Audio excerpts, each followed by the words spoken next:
So, hi people. Today we are discuss about some question for the asking for of the people.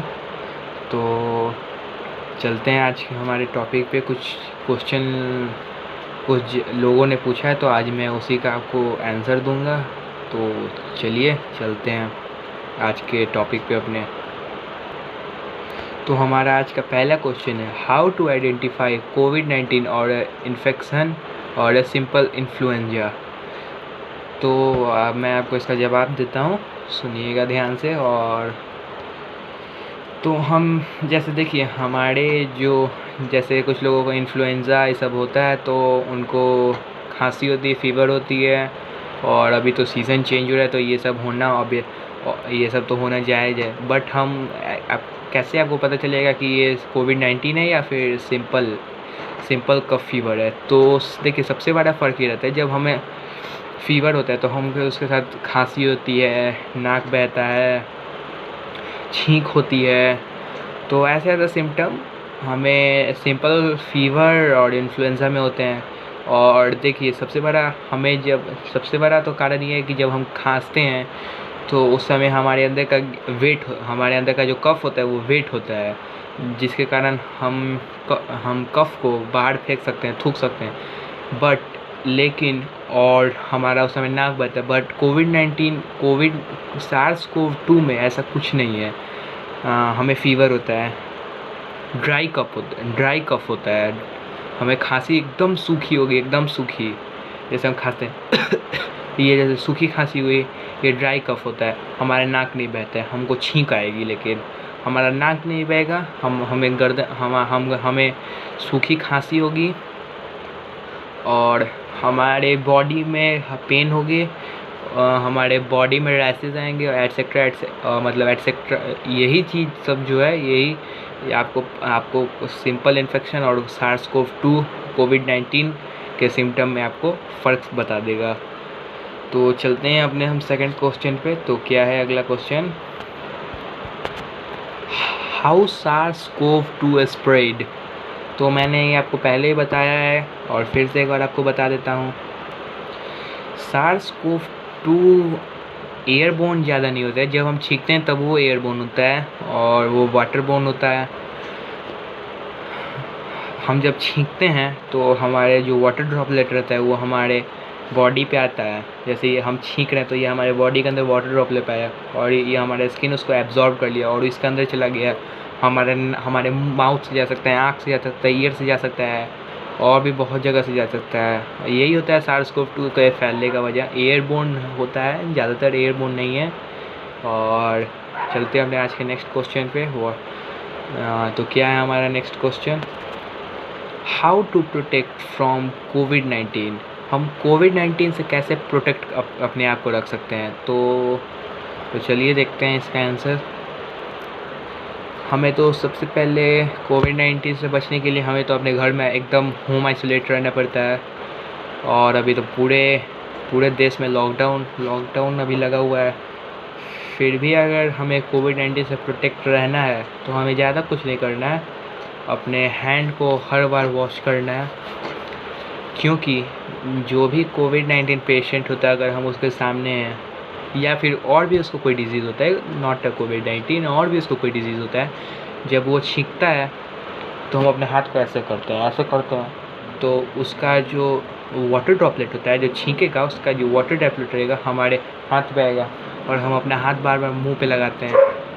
तो हम ऐसे ढकने के लिए अपना मुँह बार बार हाथ पे रखते हैं।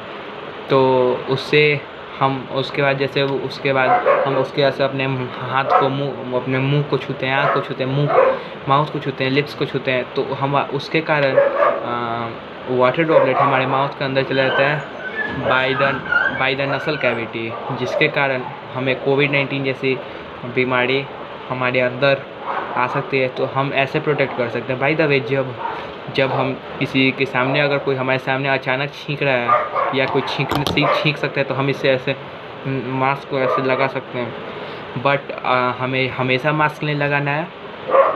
और जब अगर कोई अचानक छींक रहा है तब ऐसे करिए।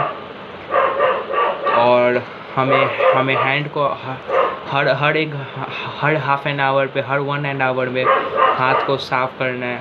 कुछ लोग जैसे आप बेसिकली उससे धोइए, सोप से, डिटॉल से, लाइफबॉय से। अगर आपके पास ये अवेलेबल नहीं है, मतलब अवेलेबल है, आपको अर्जेंट अवेलेबल नहीं है, तो आप अल्कोहल बेस्ड हैंड सैनिटाइज़र बनाइए, हैंड सैनिटाइज़र लगाइए। हैंड सैनिटाइज़र तो अभी मार्केट में उपलब्ध नहीं है, बट आप घर पे बना सकते हैं, बहुत ही ईजी है। मैं आपको वीडियो के लास्ट में बता दूंगा कि कैसे बनेगा। और हैंड वॉश कैसे किया जाता है। कुछ लोग ऐसे हाथ में लेते हैं और कुछ लोग ऐसे करके छोड़ देते हैं, लेकिन ऐसे ये गलत है। ऐसा नहीं करना चाहिए। हमें हाथ में लेना चाहिए और ऐसे उसके ऐसे फिर ऊपर नीचे, फिर फिंगर के बीच में ऐसे करके, फिर ऐसे करके धो लेना चाहिए कम से कम 20 सेकंड तक। अगर आप पूरे मेथड से धोते हैं तो आपको 20 सेकंड तक आपको धोने में लग जाएगा। और जब तक उसका वेपर हमारे हाथ के अंदर नहीं जाता तब तक आपको धोना चाहिए। और कुछ लोग बोलते हैं कि कुछ लोग हाथ धो लेते हैं और उनको कोविड-19 जैसी बीमारी हो जाती है, और फिर वो बोलते हैं कि हमें हो गया। तो आप गलत तरीके से धोइएगा तो आपको तो ऑब्वियसली होगा ही ना। तो चलते हैं आज के अपने नेक्स्ट क्वेश्चन पे। क्या तो हमारा चौथा क्वेश्चन है, हमारे घर में अगर किसी को ऐसी डिजीज़ेस मिलते हैं, तो सिम्टम दिखते हैं, तो हमें क्या करना चाहिए। तो आइए जानते हैं क्या करना चाहिए। चलिए, तो अगर ऐसे मिलते हैं तो हमें खुद को मास्क नहीं लगाना चाहिए, बल्कि उन्हें मास्क दे देना चाहिए कि जब भी वो खांसें, वो उनके अंदर का वाटर ड्रॉपलेट जो रहता है वो उन्हीं के पास रहे। उनको एक अलग कमरा दे दीजिए। 21 डेज़ तक उन्हें उसी रूम में रहने दीजिए, एकदम room isolate, not a home isolate. उनका एक अलग एक कमरा दे दीजिए, अलग बाथरूम दे दीजिए। अगर आपके पास एक ही बाथरूम है तो उसी को पूरी अच्छे तरीके से डिटॉल से सैनिटाइज़ करिए। अगर कोई लेडीज़ अगर उनको खाना देने जा रही है तो अपने हाथ में ग्लव्स लगा के जाएँ, उनको दूर से खाना वहाँ रख के चले जाएँ। तो ऐसे हम कर सकते हैं। अगर हमारे घर में अगर कोई कोरोना पॉजिटिव पाया जाता है तो हमें हॉस्पिटल जाना चाहिए, लेकिन ऐसे नहीं हॉस्पिटल में, क्योंकि मेडिकल उपलब्ध नहीं है, वैक्सीनेशन उपलब्ध नहीं है, तो हमें घर पे रहना चाहिए। बट अगर हमारे घर पे वो सब अगर मेंटेन नहीं हो पाता है तो हमें तब हॉस्पिटलाइज़ करवा देना चाहिए, क्योंकि हॉस्पिटल में वो अच्छे तरीके से ध्यान रखते हैं कोविड-19 पेशेंट का। इसलिए हमें अपने घर में नहीं रखना चाहिए उन्हें। तो चलते हैं अपने अगले नेक्स्ट क्वेश्चन पे। तो आइए, इन विच पर्सन डेट कोविड-19 इज़ वेरी रिस्की।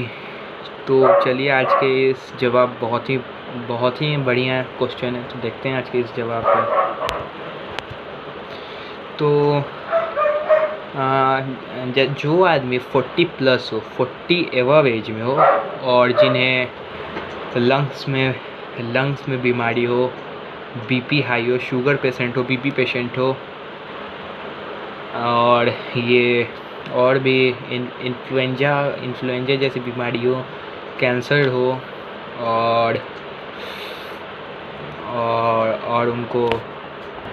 और उनको निमोनिया हो, और भी अदर बीमारी हो, तो उन्हें ज़्यादा रिस्क रहता है। बट 100 में से 90% पूरे ऑल ओवर द वर्ल्ड में पीपल को सिर्फ 10% आदमी कोविड-19 से मौत हुआ है। बट लेकिन हमें 90% लोग इससे स्वस्थ हुए हैं, और जो कि अपने घर लौटे हैं।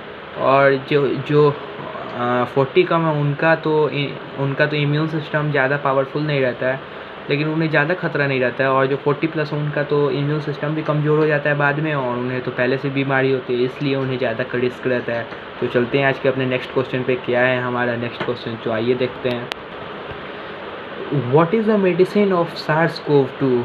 क्या हमारे पास SARS-CoV-2 का कोई मेडिसिन है। तो चलिए देखते हैं इसका आंसर।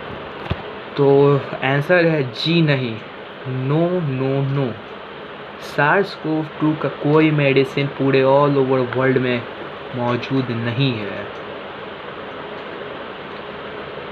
और बहुत से देश सुपर पावर जैसे अमेरिका भी इसे बिहार है, और मेडिसिन बनाने का बहुत से मेडिसिन बना रहे हैं, इसका वैक्सीनेशन तैयार कर रहे हैं। इंडिया में भी बहुत से इंडिया में बहुत सी जगह पर वैक्सीनेशन तैयारी की जा रही है, साइंटिस्ट सब परेशान हो गए हैं कि कैसे होगा, तो लेकिन अभी इसका कोई मेडिकल या वैक्सीनेशन नहीं है। तो